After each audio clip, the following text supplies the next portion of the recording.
very excited and I'm very happy to be back again in Klaipėda. I'm very happy because this is amazing company, actually, a company with a great potential. So each artistic journey is something special here.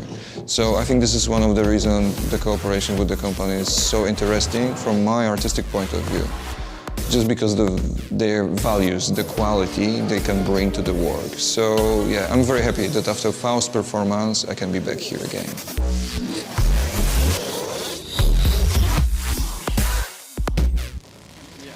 New premiere is always something exciting because we are going through the whole process with dancers of creating the art. And we never know, even they are existing works, we never know where it will go. So it's always exciting, and it's always exciting for me as a choreographer to see dancers interpreting my work, because each time it's different, and also the cooperation with them is special. Involvement, togetherness, working on the project, so it's always exciting.